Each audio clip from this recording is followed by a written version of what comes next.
কোমল এই বাংলার প্রাণ আমাদের কৃষি ও কৃষক।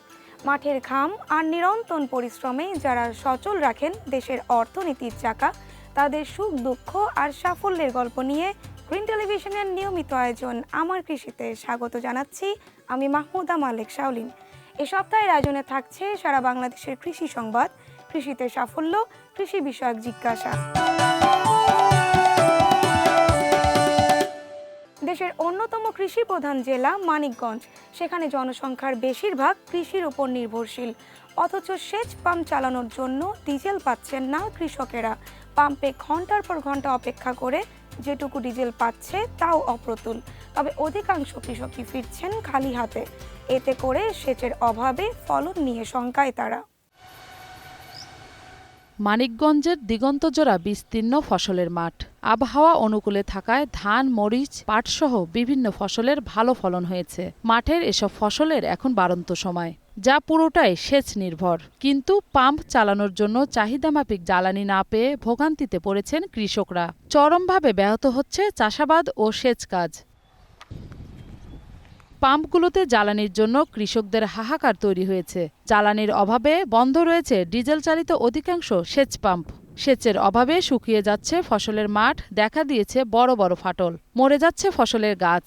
সময় মতো সেচ দেয়া এখন কৃষকের সবচেয়ে বড় চ্যালেঞ্জ হয়ে দাঁড়িয়েছে। মরিচ এলে গাছ শুকিয়ে যাইতেছে, মরিচের গাছ। শুধু মরিচ খেতে না, অনেক ধরনের ফসলই আছে যেগুলো তো আমরা ঠিক মতো পানি দিতে পারতেছি না। প্রতিদিন 10 লিটার দরকার, এখন আমি পাইতেছি না 1 লিটার। ঘন্টার পর ঘন্টা লাইনে দাঁড়িয়ে যেটুকু জ্বালানি পাচ্ছে প্রয়োজনের তুলনায় সেটুকু অপ্রতুল। ভরা মৌসুমে সেচ বিঘ্নিত হওয়ায় ফসল উৎপাদন ব্যাহত হওয়ার আশঙ্কা করছেন কৃষকরা। অভিযোগ রয়েছে কৃষকদের খালি হাতে ফিরিয়ে যানবাহনগুলোকে প্রাধান্য দিচ্ছে জ্বালানি পাম্পগুলো। ফলে সোনালী স্বপ্নের বদলে কৃষকের চোখে মুখে এখন অন্ধকারের হাতছানি।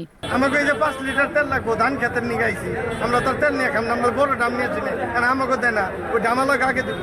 এদিকে সেচ কাজে ও চাষাবাদে জ্বালানির সংকট মোকাবেলায় কৃষি অধিদপ্তর ও সরকার সজাগ রয়েছে বলে জানালেন জেলা কৃষি কর্মকর্তা। সেচ কাজের জন্য ডিজেলের প্রাপ্তিতে যাতে কোনো ধরনের সমস্যা সৃষ্টি না হয়, সেই জন্য সরকার যেমন এই বিষয়ে সজাগ রয়েছে, আমরা কৃষি সম্পদ অধিদপ্তর এবং জেলা প্রশাসন এই ব্যাপারে সজাগ রয়েছে। আমরা পেট্রোল পাম্পগুলোতে এগুলো মনিটরিং করছি। আপনারা যদি দেখেন যে কোনো কৃষকের প্রাপ্তির ক্ষেত্রে সমস্যা হচ্ছে, আমাদের কৃষি বিভাগে সেটা বললে আমরা তাদের জন্য জরুরি ভিত্তিতে ডিজেলের ব্যবস্থা করে দেবো ইনশাল্লাহ। বরগুনায় জ্বালানি তেল সংকটে ক্ষতিগ্রস্ত তরমুজ চাষিরা। পণ্য পরিবহন সমস্যায় ক্রেতা না থাকায় মাঠে পড়ে আছে তরমুজ। বৃষ্টির পানিতে নষ্ট হচ্ছে ফসল। লাভ তো দূরের কথা, ঋণ পরিশোধ করাই কঠিন হয়ে পড়েছে। এদিকে সংশ্লিষ্টদের তেল সংগ্রহে সহযোগিতার আশ্বাস দিয়েছে কৃষি বিভাগ। একদিকে জ্বালানি তেল সংকটে মালবাহী যানবাহনের সংকট, অন্যদিকে বৃষ্টির কারণে ক্ষতির মুখে তরমুজ চাষিরা। খেতে পানি জমে নষ্ট হচ্ছে ফসল, তবে তেল সংকটের আগে কিছুটা লাভ করতে পেরেছিলেন চাষিরা। চাষিরা জানান, পাইকার না পেলে ভবিষ্যতে পর্যাপ্ত তরমুজ উৎপাদনের সক্ষমতা হারানোর আশঙ্কা রয়েছে। তাদের দাবি, মাঠে প্রচুর তরমুজ থাকলেও পাইকারের অভাবে সেগুলো বিক্রি করা যাচ্ছে না। তরমুজ বিক্রি করার জন্য আমরা সকাল থেকে সন্ধ্যা পর্যন্ত রাস্তার পাশে দাঁড়িয়ে থাকি, কিন্তু কোনো পাইকারের খোঁজ পাই না। বিক্রি না হইলে তো আমরা একালে বেতাল অবস্থায় পড়ি যাবো, তাহলে তোমাকে আমার চালানি হারাম। যে ঋণ হইয়া আমরা ক্ষেত করছি, এই ক্ষেতের ঋণ কীভাবে দেবো এই তো আমরা অস্থির হয়ে পড়ছি। যদি কোনো পাইকার না আসে তবে আমরা আর কোনো সময় যে তরমুজে দিব এরকম কোনো সিস্টেম থাকবে না আমাদের। কাঁচামাল ক্রয় বিক্রয়ের সঙ্গে সংশ্লিষ্ট ব্যক্তিদের তেল সংগ্রহে প্রয়োজনীয় সহযোগিতার আশ্বাস দিয়েছে কৃষি বিভাগ। যদি কোনো কৃষক বা কোনো পাইকার আমাদের তেলের কোনো সমস্যা পড়ে, তাহলে আমাদের সাথে যোগাযোগ করবে। উপজেলা কৃষি অফিসারের প্রত্যয়ন নিয়ে আমরা যতটুকু তেল দরকার আমরা পাম্প থেকে বা দোকান থেকে সে পরিমাণ তেল উপজেলা কৃষি অফিসারের প্রত্যয়ন সাপেক্ষে সেটা আমরা প্রদান করব। উপকূলীয় জেলা বরগুনায় এবছর 12,324 হেক্টর জমিতে তরমুজের আবাদ হয়েছে। ব্যাংক ঋণ নিয়ে তরমুজের আবাদ করেছেন অনেক কৃষক। বাম্পার ফলন হলেও পাইকারের অভাবে দুশ্চিন্তায় পড়েছেন তারা। গাইবান্ধার তিস্তা, ব্রহ্মপুত্র ও যমুনা নদীর বুক জুড়ে ছোট বড় চরে চাষ হচ্ছে কাঁচামরিচ। উৎপাদন খরচ কম ও গুণগত মান ভালো হওয়ায় উৎপাদিত মরিচের ঝাঁজ দেশ জুড়ে। গাইবান্ধার চরাঞ্চলে মরিচ চাষাবাদে কম পরিচর্যা এবং উৎপাদন খরচ কম হওয়ায় কৃষকদের মাঝে জনপ্রিয় হচ্ছে। এবছর আবহাওয়া অনুকূলে থাকায় মরিচের ফলনও ভালো হয়েছে। বর্তমানে চরাঞ্চলের এই উৎপাদিত মরিচের ঝাঁজ জেলার গণ্ডি পেরিয়ে যাচ্ছে রাজধানীসহ সারা দেশে।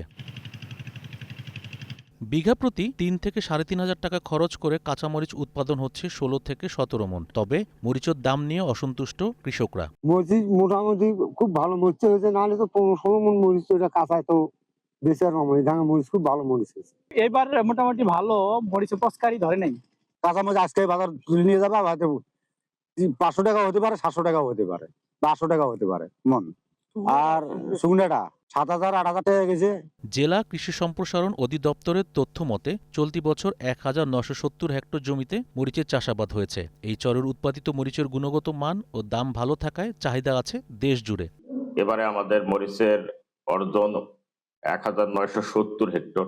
কৃষক খুব ভালো ফলন পেয়েছে এবং বর্তমানে বাজার মূল্য অনেক ভালো।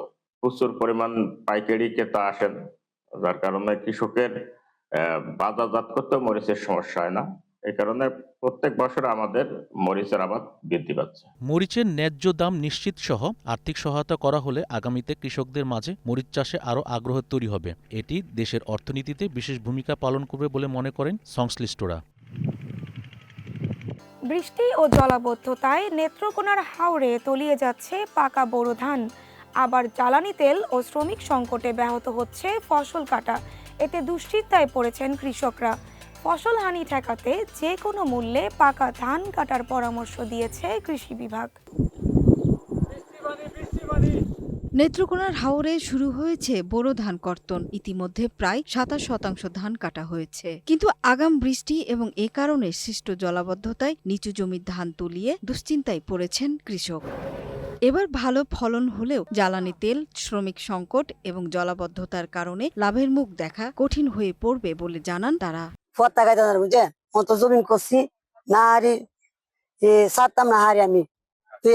আমরা আগে ৫০০ টাকা দিয়ে ক্ষেত কাটতে পারছি, এখন ৫০০ টাকার মধ্যে ক্ষেত কাটা যায় না, কারণ পানির মধ্যে যেহেতু ধান বিছায় গেছে, শ্রমিক দুজন বেশি লাগে। একদিকে হলো শ্রমিক সংকট, আরেকদিকে হলো তেলের সংকট। এখন আমরা কিভাবে ধান উঠাবো করে? কৃষি বিভাগ বলছে লোকসান ঠেকাতে ধান ৮০% পেকে গেলেই কেটে ফেলা উচিত। এই বছরের আবহাওয়া একটু ভিন্ন প্রকৃতির। আমরা দেখছি যে মার্চ থেকে আমাদের বৃষ্টি হচ্ছে এবং প্রতিদিনই প্রায় বৃষ্টি হচ্ছে। বৃষ্টির কারণে কিছু জমি, বিশেষ করে হাওর এলাকায় বা তলানিতে যারা চাষ করছে, জমিগুলো আংশিকভাবে কিছু পুরোপুরি ডুবে গিয়েছিল।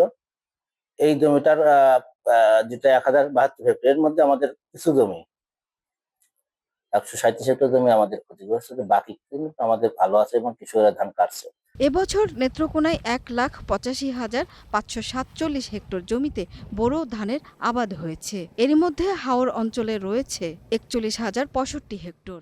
নিচ্ছি ছোট্ট একটি বিরতি, তবে কোথাও যাবেন না, ফিরে আসছি একটু পরেই। বিরতির পর আপনাদের জানাবো শেরপুরের ঝিনাইগাতি উপজেলায় নকল ধান বীজ রোপণ করে চরম বিপাকে পড়েছেন শত কৃষক। সঙ্গেই থাকুন।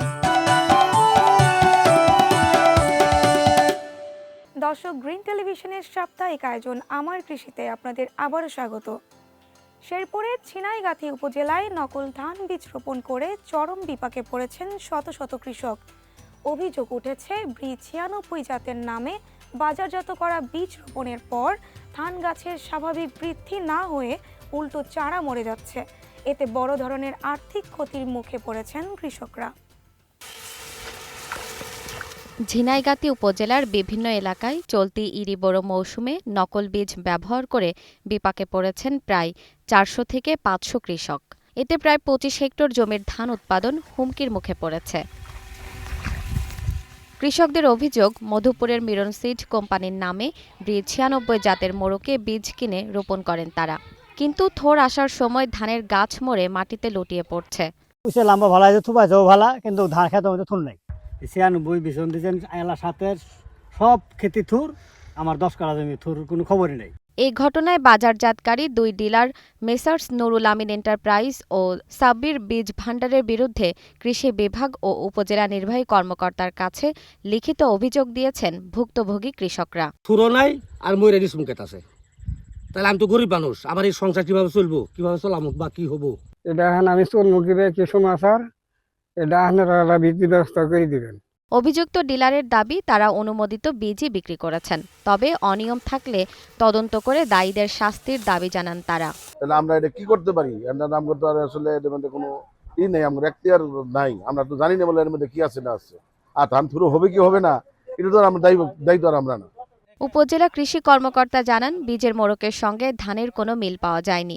ইতোমধ্যে তদন্ত শুরু হয়েছে। তারা এই বীজ উৎপাদন, পরিবহন এবং বিক্রয়ের কাজে সম্পৃক্ত ছিল, তাদের বিরুদ্ধে আমরা যে আমাদের আইন অনুযায়ী যেটা সর্বোচ্চ ব্যবস্থা আছে সেটা আমরা নেওয়ার চেষ্টা করব এবং কৃষকদের যে সুষ্ঠু এবং তারা যে ক্ষতিগ্রস্ত হয়েছে তারা যেন এই সঠিক প্রতিকার পায় সেটার বিষয়ে আমরা বদ্ধপরিকর। দ্রুত সুষ্ঠু তদন্ত ও ক্ষতিপূরণের দাবিতে অপেক্ষায় ভুক্তভোগীরা। লিচু বাগান ঘিরে ব্যস্ত সময় পার করছেন পাবনার ঈশ্বরদী উপজেলার চাষিরা।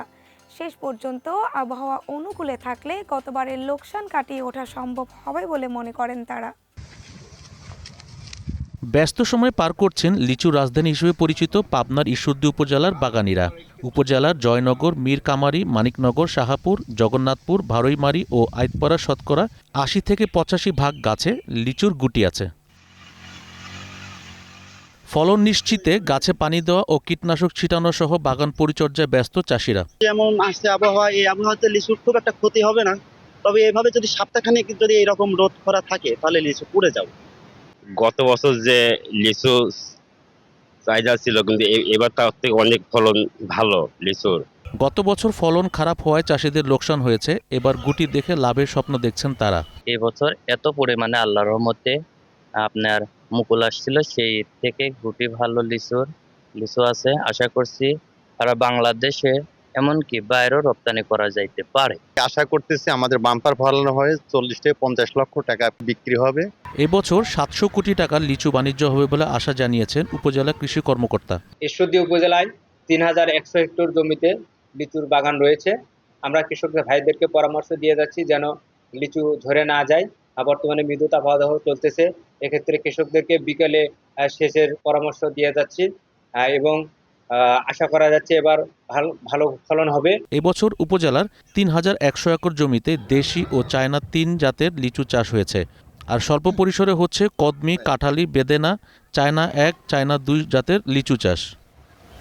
এবছর বড় মৌসুমে এখনো সরকারিভাবে ধানের মূল্য নির্ধারণ না হওয়ায় বিপাকে পড়েছেন কৃষকরা। বাজারে কম দামে ধান বিক্রি করতে বাধ্য হওয়ায় লোকসানের শঙ্কা বাড়ছে। নেত্রকোনা সহ দেশের বিভিন্ন অঞ্চলে বড় মৌসুমে ধান কাটা শুরু হলেও এখনও সরকার নির্ধারিত সংগ্রহ মূল্য ঘোষণা করা হয়নি। ফলে কৃষকরা পড়েছেন চরম অনিশ্চয়তায়।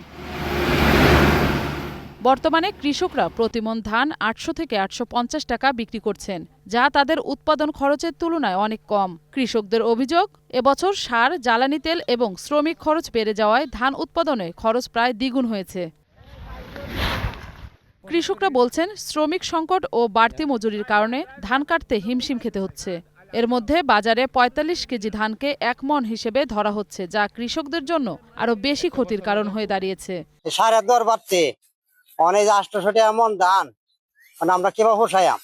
আমরা ধান কাটার আমরা ধান লাগে ১,০০০ টাকা, এরপরে ধানের দর কম, ধানের দর তো আমরা ১২০০-১৩০০ টাকা দর দিত, আমরা পোষাইতো। এদিকে সচেতন মহল বলছে, দ্রুত মূল্য নির্ধারণ না হলে কৃষকরা আরো বড় ক্ষতির মুখে পড়বেন। খাদ্য অধিদপ্তর কর্তৃক যারা নিয়ন্ত্রিত হয়, এদের একটা বড় সিন্ডিকেট কাজ করে আসলে এই মূল্যটা যেন কৃষকরা সঠিকভাবে না পায়।